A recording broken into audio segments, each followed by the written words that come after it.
maka engkau akan berkenan kepada korban yang benar, korban bakaran dan korban yang terbakar seluruhnya, maka orang akan mengorbankan lembu jantan di atas mezbamu. Puji Tuhan. Pada pagi ini saya senang kita belajar bersama kebenaran firman Tuhan ini dengan satu tema, yaitu menyadari kesalahan. Pada dasarnya kita semua manusia, kita tidak luput dari melakukan kesalahan. Betul itu? Mau kesalahan melalui pikiran kita, mau melalui dari tingkah laku kita, tutur kata kita, sikap kita, tindakan kita, teristimewa hati kita. Namanya kita manusia. Allah menciptakan kita ini, Allah mau sempurna seperti Allah. Tetapi mulai dari Hawa dan Adam jatuh ke dalam dosa, maka kesempurnaan itu pun dia hilang. Jadi pada dasarnya kita sebagai umat manusia, kita tidak terlepas dalam kehidupan kita sehari-hari, kita melakukan yang namanya dosa. Mau dosa kecil, mau dosa besar, mau mudik apapun, tetap namanya dosa. Apalagi dengan pikiran kita. Mungkin kalau tingkah laku kita masih bisa kontrol, masih bisa tahan. Tapi jangan kita bikin begini, nanti seperti ini. Mungkin, tetapi pikiran kita ini dan hati ini paling sulit untuk kita kontrol. Betul itu? Baru iblis kasih masuk saja itu segala pikiran yang negatif itu memang paling luar biasa dalam orang hadapi orang punya hidup hari-hari. Rasul Paulus bilang apa? Yang dia ingin lakukan itu yang baik, tapi yang datang itu jangan. Di saat kita bangun pagi, kita berdoa kepada Tuhan, kita mengucap syukur, dan kalau boleh itu di sepanjang waktu Tuhan, kita melakukan hal yang baik. Tapi kadang, apalagi ibu-ibu ini kalau kita kesabaran ini memang luar biasa, kesabaran diuji. Bebuka mata, keluar ke sana. Apalagi dia kalau anak-anak belum bangun, sewaktu sekolah, pokoknya selalu diperhadapkan dengan ujian-ujian dalam kehidupan kita. Kalau bapak-bapak orang diuji lagi. Tapi perempuan ini istilahnya berbuka mata diuji sudah.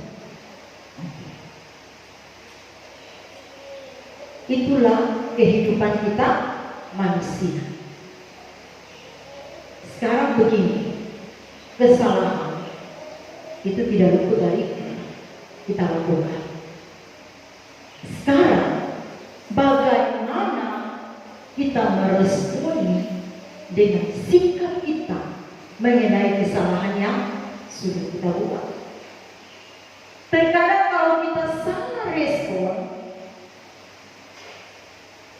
di sini akan membuat kita jadi hancur. Ada dua sikap, dua hal yang membuat kita salah respon dengan kesalahan yang kita buat.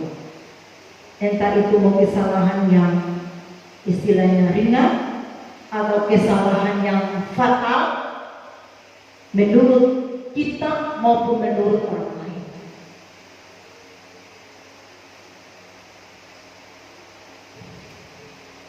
Di sini ada dua hal yang bisa membuat kita menjadi terpuruk dan dalam kita merespon kesalahan-kesalahan itu dengan sikap yang salah. Yang pertama, di saat kita merespon kesalahan itu, kita selalu menganggap diri kita benar. Betul? So salah, tapi cari lagi, yuk kita bagi karena dia begitu. Betul? Dalam kehidupan kita itu fakta yang terjadi.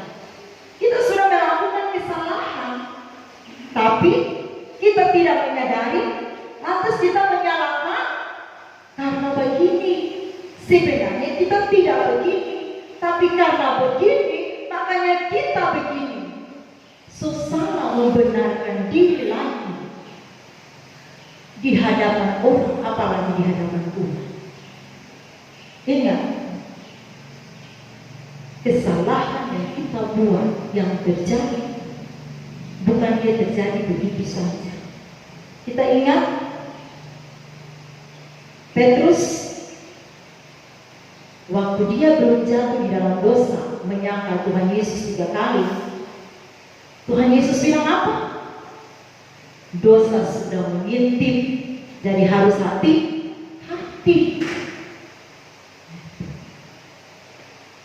Itu berarti kan setiap sesuatu kesalahan yang kita buat, otomatis Roh Kudus sudah mengingatkan kita. Bukan tidak. Orang itu mau dia hidup rusak seperti apapun, tetapi hati kecil pasti ada yang mengingatkan. Tetapi kadang-kala karena tidak mau dengar perkataan hati kecil itu, makanya jatuh, terjerumus. Itu respon yang pertama adalah melakukan dan mengambil sikap dari suatu kesalahan. Yang kedua, menyalahkan diri sendiri. Betul itu? Terkadang di saat kita sudah melakukan kesalahan, betul Tuhan sadar, oh kita bikin begini Tuhan, kita bikin begini. Waktu menyadari bahwa sudah salah, tidak minta ampun pada Tuhan, tidak datang di kaki Tuhan dengan sungguh-sungguh minta ampun kepada Tuhan, telah menyalahkan diri sendiri dan terus-menerus menyalahkan diri sendiri. Ingat, dari kita menyalahkan diri sendiri, di situ timbul akar kepahitan. Dengan akar kepahitan itu akan membuat sesuatu yang luar biasa pasti terjadi dalam kita punya hidup. Ada amin? Betul itu. Kenapa? Karena dari hal yang kecil kita mulai simpan doi tang kalau orang tidak pernah ambil. Biar dia orang setiap bulan dia cuma taruh 20.000 kah, 50.000 kah, tapi kalau isi terus dia akan jadi banyak. Malahan dia mau lagi. Begitu juga dengan dosa, kesalahan yang kita buat. Kalau kita cuma menyalahkan diri kita dan kita tidak bangkit, maka akan kepahitan itu dia mulai berakar dan akhirnya dari satu masalah yang sepele dia jadi besar. Karena apa? Tidak ada penyelesaian, tidak ada pemberesan dalam hidup. Tapi kita lihat dari Raja Daud. Raja Daud adalah seorang raja yang dipilih langsung oleh Tuhan. Bukan dia sendiri yang mengangkat dirinya, bukan dia sendiri yang menyombongkan dirinya karena dia seorang gembala yang luar biasa sehingga saja dia bisa bunuh pakai tangannya sendiri. Bukan. Sebelum dia diperkenalkan dengan Saul, dengan Goliat, Allah sudah memilih dia lebih dulu. Raja Daud adalah raja yang luar biasa. Sebelum jadi raja saja dia sudah mengalahkan luar biasa musuh-musuhnya. Itu Raja Daud. Dan dia dipilih oleh Allah. Apakah dia tidak jatuh dalam dosa? Dia jatuh dalam dosa karena dia masih manusia biasa. Sehebat apapun dia masih manusia yang tidak sempurna. Tapi kita lihat dari Raja Daud, di dalam dia mengambil sikap dari kesalahan yang telah dia buat. Kesalahan yang sungguh fatal. Kenapa? Dia mengambil istri orang. dia taruh lagi. Dia punya suami di pasukan paling depan supaya mati dibunuh. Itu kan fatal. Kesalahannya secara manusia tidak mungkin diampuni. Kalau secara orang dengan orang, tidak mungkin orang akan mengampuni. Ini kesalahan yang paling fatal. Tetapi kita lihat dari cara Daud mengambil suatu sikap untuk dia merespon dia punya kesalahan-kesalahan yang ada. Yang pertama kita lihat di sini yaitu dia mengakui kesalahan dan memohon ampun pada Tuhan. Waktu dia diasingkan dengan kesalahannya itu, hidup bersama dengan Batseba. Di sini kita lihat bahwa Nabi Nathan datang kepada Daud, menegur dia. Dia tidak menegur secara langsung, dia pakai kiasan lagi. Tapi Daud mengerti. Daud marah lagi. Kalau ada yang terjadi seperti itu, bawa kemarilah, bunuh sudah. Dia tanya lagi, siapa itu? Nathan bilang, ya kamu sendiri. Apakah di saat Nathan menyatakan bahwa Daud melakukan kesalahan, Daud berontak, oh kita raja, jadi tidak pantas kamu mengatakan saya salah, saya kan raja. Saudara-saudara, sikap Daud sangat luar biasa. Walaupun dia seorang raja, tapi dia punya kerendahan hati. Dia mau minta ampun kepada Tuhan. Dia mau mengakui dia punya kesalahan. Bukan dia merespon seperti yang tadi saya katakan yang pada awalnya, membenarkan diri. Dia kan seorang raja, bisa saja dia membenarkan dia punya diri. Raja ini kan mau kawin dengan siapa saja bisa, mau berapa DP kutip pun bisa. Siapa melarang? Tidak ada yang bisa. Ini Raja Daud. Tapi apa yang dia lakukan di saat Nabi Nathan datang menyatakan dia punya kesalahan? Dia responi itu dengan mengakui kesalahannya. Itu luar biasa. Luar biasa sikap Daud dalam mengambil satu sikap di hadapan Tuhan. Bukan dia membenarkan diri, tetapi dia mengakui betul kita salah. Dia menyadari, dia menangis luar biasa. Itu dah. Sampai Nabi Nathan mengatakan bahwa anaknya akan meninggal dari Batseba itu. Dia menangis, dia puasa, minta ampun kepada Tuhan, permohonan untuk anaknya itu supaya jangan mati. Tapi apa? Tetap mati saja. Karena memang Tuhan tidak mau. Tuhan mengasihi Daud, bukan Tuhan tidak mengasihi. Tuhan mengampuni Daud, bukan Tuhan tidak mengampuni. Tetapi ingat, ganjaran itu tidak ada. Pada bagian yang kedua, Daud yang dia lakukan adalah memulihkan hubungan dengan mengakui kesalahan di depan sesama. Memulihkan hubungan itu dah. Kita kadang-kadang sebagai manusia, mau saudara, mau saya, kita sama-sama di hadapan Tuhan. Kita mau melakukan kesalahan, kita tetap sama di hadapan Tuhan. Ingat, Tuhan tidak pernah memandang seberapa besar, seberapa tingginya pendidikanmu, seberapa susahnya engkau, seberapa kayanya engkau. Tuhan tidak pernah memandang. Namanya dosa tetap sama di hadapan Tuhan. Sikap Daud ini sungguh luar biasa. Kenapa Tuhan mau kita dipulihkan?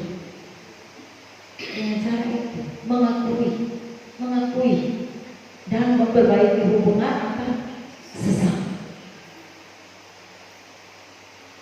Berbicara mengenai hubungan antar sesama, saya teringat waktu masih ada tim dari Manado, waktu doa pertama yang kita di sini, di situ kita terjadi doa pemulihan hubungan satu dengan yang lain. Alangkah indahnya yang terjadi. Yang Tuhan mau seperti itu dalam kehidupan kita. Bukan kita sudah melakukan kesalahan, kita tidak mengakui, kita tidak menyadari, kita tidak minta ampun, lantas kita membenarkan diri kita. Dengan cara apa? Mencari kesalahan orang lain. Biasa kok, apalagi anak-anak. So salah, waktu ditegur, ini memang tadi begini, mau barang kita begini. Betul anak-anak? Bela diri itu selalu ada. Saya kasih ingat anak-anak, jangan pernah engkau menganggap setiap teguran orang tua itu suatu tekanan dalam hidup. Jangan pernah. Setiap didikan orang tua jadi satu tekanan dalam hidup. Jangan pernah anak menganggap seperti itu. Berdosa. Kenapa? Karena orang tua itu adalah. Jangankan anak-anak, kita juga seperti itu. Semua sama.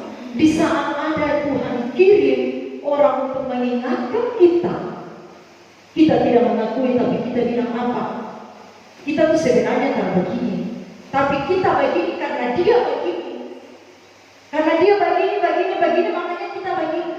Itu kita sifat manusia.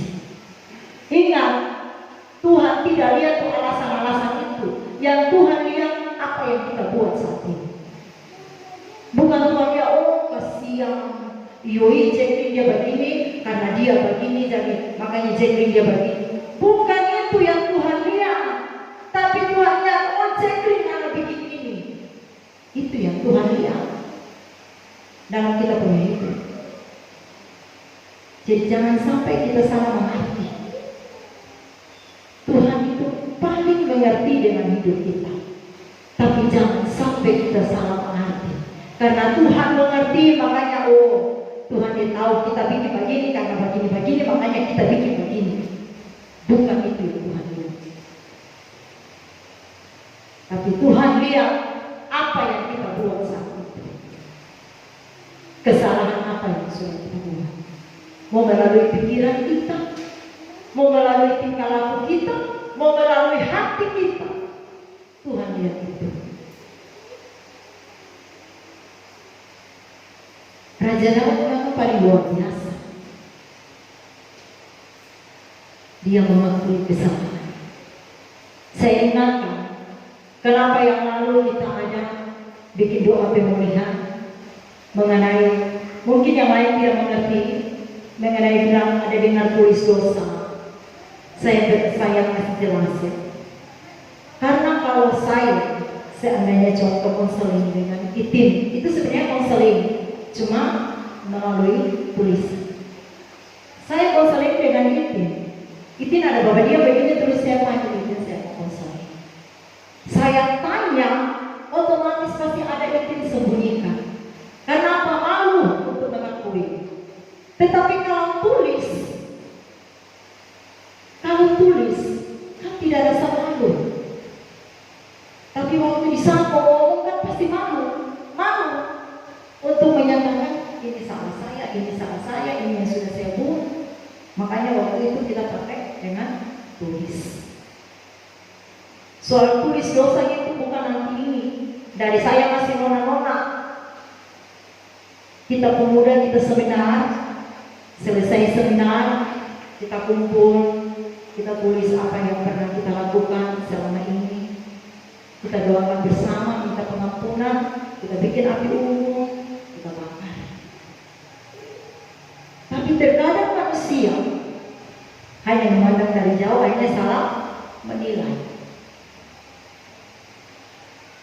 Kita lihat Raja Daud mengakui kesalahannya di hadapan Tuhan. Bukan hanya pada Tuhan, tapi di hadapan manusia. Seperti di dalam Yakobus pasal 5 ayat 16 tentang doa orang benar sangat besar kuasanya. Itu di bagian B, tetapi di bagian A sana tuh suruh apa? Mengakui dosa supaya didoakan agar doa sakit itu bisa disembuhkan. Toh di dalam Yakobus, orang selalu bilang Yakobus 5 ayat 16, doa orang benar sangat besar kuasanya. Yes, itu tidak salah, benar. Tetapi sebelum menjadi doa orang yang benar, ada minta ampun dosa dulu, baru dikatakan orang benar. Bukan tidak minta ampun, tidak mengakui, tidak didoakan, lantas dikatakan orang benar. Salah besar. Mengakui dulu, didoakan dulu, baru dikatakan orang benar. Daud mengakui kesalahannya. Dia tidak menyombongkan diri bahwa dia seorang raja yang layak, patut, mau berapapun istrinya, mau berapapun pundiknya, tidak ada yang melarang. Tetapi dia dengan kerendahan hati, dia mengakui di hadapan Tuhan, dia memohon ampun, dia memulihkan hubungan antara sesama. Itu paling penting. Ada amin? Bukan cuma minta ampun, bukan cuma mengakui, tapi pemulihan itu yang paling penting dalam orang punya hidup. Kenapa harus ada pemulihan? Kenapa harus ada memperbaiki hubungan-hubungan yang rusak? Supaya tidak timbul akar kepahitan.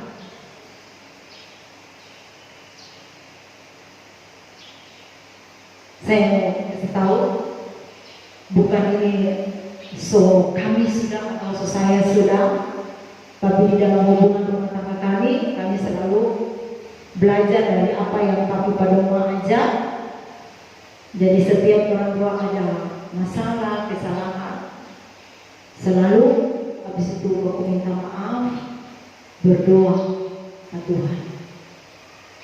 Akhirnya dari hal yang kecil kita belajar, kita pupuk itu terus. Jadi masalah kemudian apapun dibesar tetap terselesaikan. Karena apa? Yang kamu kan so beres, so habis. Yang berikut lagi so habis. Tetapi kalau dari hal yang kecil kita tidak pernah melakukan pemberesan, kita selalu egois, kita tidak dengan kerendahan hati untuk saling minta maaf satu dengan yang lain, percaya atau tidak, dari yang kecil itu dipupuk sampai istilahnya sama penyakit dia anfal. Jadi kalau anfal, kadang-kadang pembawa di rumah sakit sana, ya puji Tuhan masih bisa tertolong. Tapi kalau bawa ke sana di rumah sakit kok habis. Kira-kira masalah kita bisa terselesai? Tidak bisa, saudara. Yang ketiga, kita lihat dari Raja Daud. Setelah dia mengakui dia punya kesalahan, dia meminta ampun kepada Tuhan, dia memperbaiki hubungannya, dia melakukan hal yang luar biasa, yaitu menjaga diri agar tidak jatuh kembali. Ada amin? Haleluya. Menjaga diri agar tidak jatuh kembali ke dalam kesalahan-kesalahan yang sama.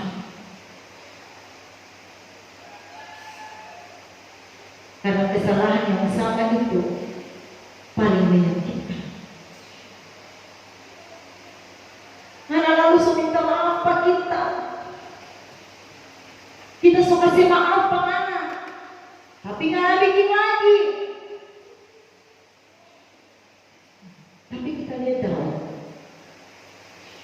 setelah dia mengakui itu semua yang dia lakukan, dia bangkit, dia tidak jatuh pada kesalahannya sama, melainkan dia lebih lagi mendekatkan dirinya kepada Tuhan.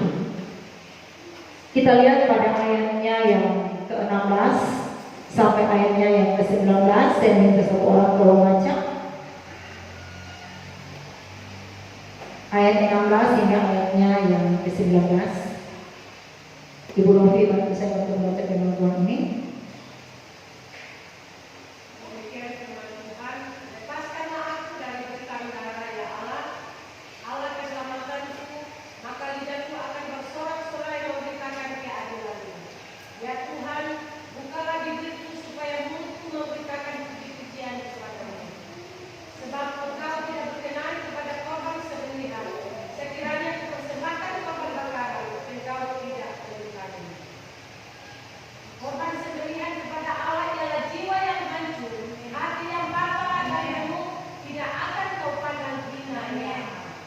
Haleluya. Daud membangun hubungannya dengan Tuhan. Dia lebih lagi bersungguh-sungguh kepada Tuhan, sehingga dia mengatakan bahwa korban sembelihan, korban bakaran itu bukan itu yang Tuhan mau, tetapi hati jiwa yang hancur yang mau datang pada Tuhan. Bukan dengan berapa besar sumbangan kita kepada gereja, bukan. Mau sebesar apapun kita berikan, Tuhan memang perhitungkan itu. Tapi ingat, bukan berarti kita seenaknya terhadap keselamatan yang Tuhan kasih. Kita kerjakan, kita jaga itu baik-baik. Bukan berarti orang beriman kita percaya kita ini selamat, kita percaya kita ini kita anak Allah, kita percaya ini Tuhan sudah mati di kayu salib, darahnya tercurah buat saya dan saya selamat. Terus seenaknya karena kita ini anak Allah kita selamat. Saya mau bilang, mau model apapun, kau percaya bahwa kau anak Allah, bahwa kau selamat, tapi selama tidak mengerjakan keselamatan yang Tuhan kasih, tidak akan selamat. Karena firman Tuhan bilang apa? Orang benar saja hampir-hampir tidak diselamatkan. Bagaimana dengan orang yang tidak benar? Jadi jangan sombong berkata, kita ini sudah diselamatkan. Yesus mati di kayu salib. Keselamatan itu kan cuma satu kali saja. Betul, Yesus mati satu kali. Tapi jangan kau bikin berkali-kali. Raja Daud itu memang paling luar biasa. Raja Daud yang menyadari bahwa dia mengakui kesalahannya, serta dia bersedia untuk membaharui kehidupan, untuk dibaharui. Kita lihat dalam ayat 12 berkata bahwa jadikanlah hatiku tahir ya Allah, dan perbaharuilah batinku dengan roh yang teguh. Mau dibaharui. Kalau kita hanya bisa mengatakan bahwa kita menyadari, kita mengakui, dan kita tidak mau dibaharui, tidak mau bangkit dari setiap kesalahan-kesalahan yang kita buat, apa gunanya kita menyadari?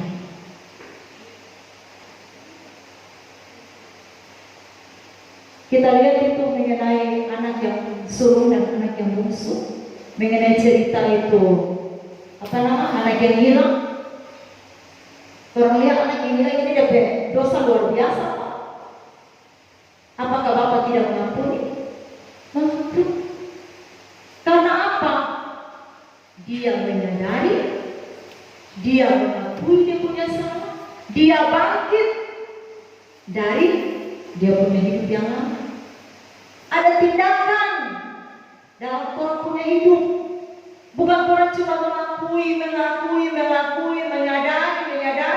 dan tidak pernah bangkit dari kesalahan itu.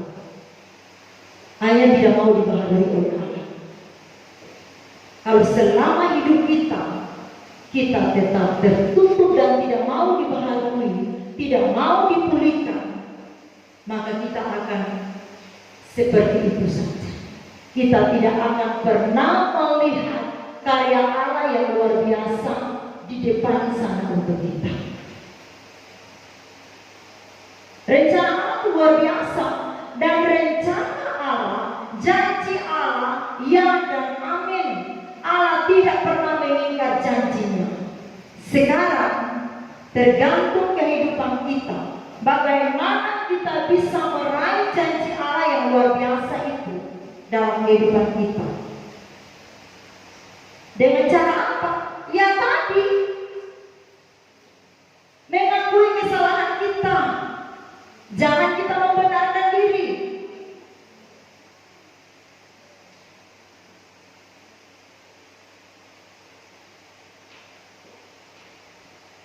Karena orang manusia perkara membela diri itu nomor satu di dunia. Saya mau kasih tahu buat istri-istri ya. Suami, walaupun mereka sudah salah, tapi untuk menyatakan kesalahannya langsung kadang ada yang tidak bisa terima. Kenapa? Karena sifat suami dengan istri itu berbeda. Kalau suami dia cuma pakai dia punya pikiran. Jadi di saat kenapa orang istri ada? Karena suami kan lemah, istri itu penolong. Jadi dia bisa melakukan kesalahan, tapi dia tidak mampu menghadapi, menyelesaikan masalah yang dia buat. Kita sebagai istri bantu suami untuk keluar dari kesalahan-kesalahan, dari persoalan-persoalan yang dihadapi. Itu istri. Kalau istri tidak kuat, buat apa Tuhan cipta Hawa untuk bawa ke Adam? Karena Adam lemah, makanya Tuhan kasih Hawa. Jadi kita sebagai anak-anak Tuhan, sebagai orang percaya, kita terus belajar dari sikap Daud di dalam dia menghadapi kesalahan yang dia sudah buat, bukan menghadapi persoalan, perbuatan jahat yang dia sudah buat. Berani bertanggung jawab, berani mengakui, berani minta ampun, berani memperbaiki hubungan. Selama kita tidak bertindak, maka kita tidak akan pernah melihat kuasa Allah yang luar biasa. Daud di saat dia duduk puasa karena berkumpul dengan anaknya yang sakit, anaknya meninggal, tapi dia bangkit, dia mandi, dia suruh tahu makan, dia makan, dia menikmati makanan yang ada. Sampai dia pegawai-pegawai ini bingung, Raja Daud ini aneh. Waktu DP anak sementara sakit dalam pergumulan antara mati dengan hidup, dia puasa. Tapi setelah DP anak mati, dia mandi bagus-bagus, dia suruh orang tahu makan, dia makan kenyang-kenyang. Aneh Raja Daud. Tetapi karena Raja Daud melihat bahwa jawaban Tuhan itu, jadi buat apa bersusah-susah terus, buat apa berdoa terus? Karena yang dia memulih untuk kebaikan anaknya. Tapi kalau Tuhan berbuat lain, berarti itulah jawaban Tuhan.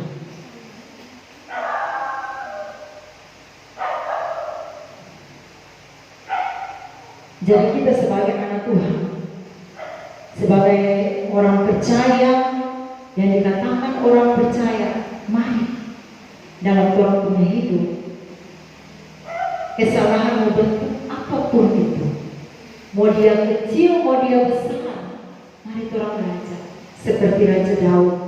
Jangan pernah orang punya kesalahan itu terus orang cari orang bersalah. Jangan pernah. Saya ingatkan sekali lagi, jangan pernah, karena akan semakin orang membela diri, semakin orang membenarkan orang berdiri, di situ besar kesalahan akan Tuhan bukan. Kalau semakin Tuhan membenarkan diri. Tetapi kalau Tuhan dengan kerendahan hati, Tuhan datang seperti Raja Daud punya kerendahan hati, maka dia akan melihat kuasa Allah yang luar biasa. Malahan dari Daud sebagai jaminan penebusan dosa bagi Salomo. Betul? Raja Daud punya kesetiaan yang luar biasa pada Tuhan. Raja Daud punya ketekunan yang luar biasa pada Tuhan, sehingga dia mampu menulis ini Mazmur. Raja yang selalu bermasuk ini Raja Daud. Dia memenangi betapa luar biasa Tuhan. Sampai dia berkata bahwa korban sembelihan kepada Allah ialah jiwa yang hancur, hati yang patah dan remuk, tidak akan dipandang oleh Allah. Jadi jangan malu mengakui.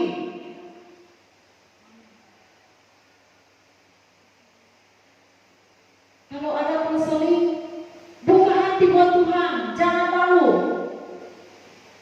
Karena apa? Tuhan mau memperbaiki hidup kita, supaya kita bisa menerima janji-janji Allah yang luar biasa. Kadang-kadang karena orang malu tuh menutup diri baik-baik. Ingat, di saat orang menutup orang punya kesalahan, di saat orang simpang baik-baik, orang cuma pakai membenarkan diri sendiri atau menyalahkan diri sendiri, sama dengan garam. Saudara tahu garam itu kalau taruh di tempat yang besi, tutup rapat-rapat, kasih tinggal begitu, simpan. Apa yang terjadi dengan wadah yang disimpan itu? Ada yang tahu? Balobak itu bukan cuma bakaran, balobak. Itulah kehidupan kita. Kalau kita pupuk, kita simpan kesalahan kita, perbuatan kita, maka akan jadi seperti itu. Setiap masalah persoalan yang dari kecil tidak pernah ada pemberesan, seperti kita simpan garam di dalam wadah yang pada akhirnya akan hancur.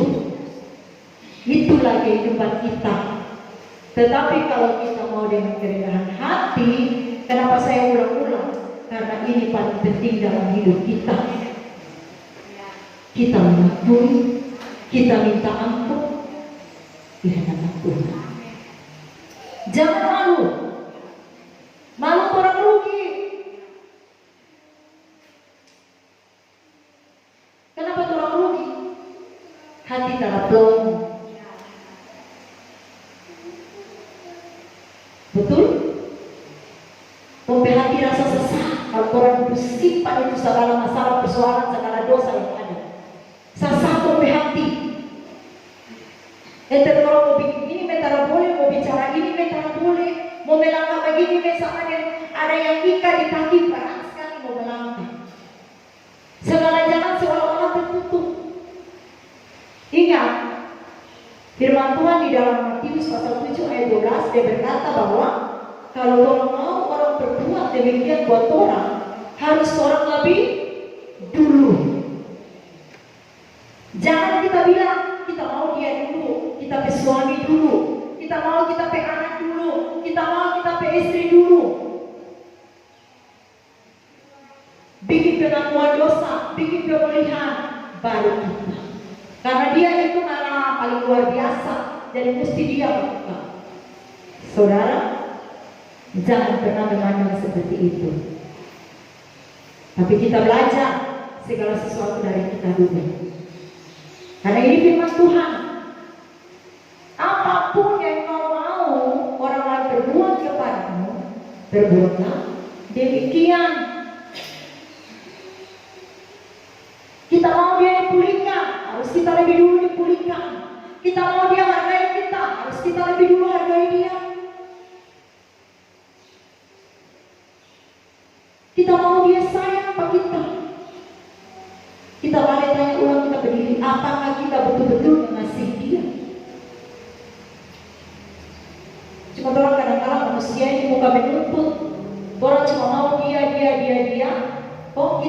cita-cita kita mana? Yang Tuhan mau Tuhan berbuat lebih dulu supaya Tuhan bisa melihat perubahan itu terjadi.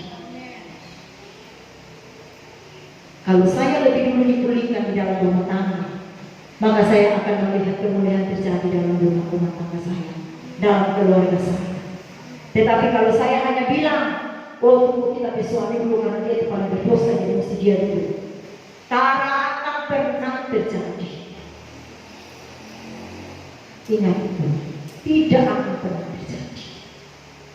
Kita berada yang mesti jadi pemulihan, Tuhan ini dengan luar biasa. Tapi kalau diri sendiri tidak dipulihkan, bagaimana orang lain mau dipulihkan? Bagaimana bisa mau bicara buat orang lain kalau diri sendiri saja tidak bisa melakukan?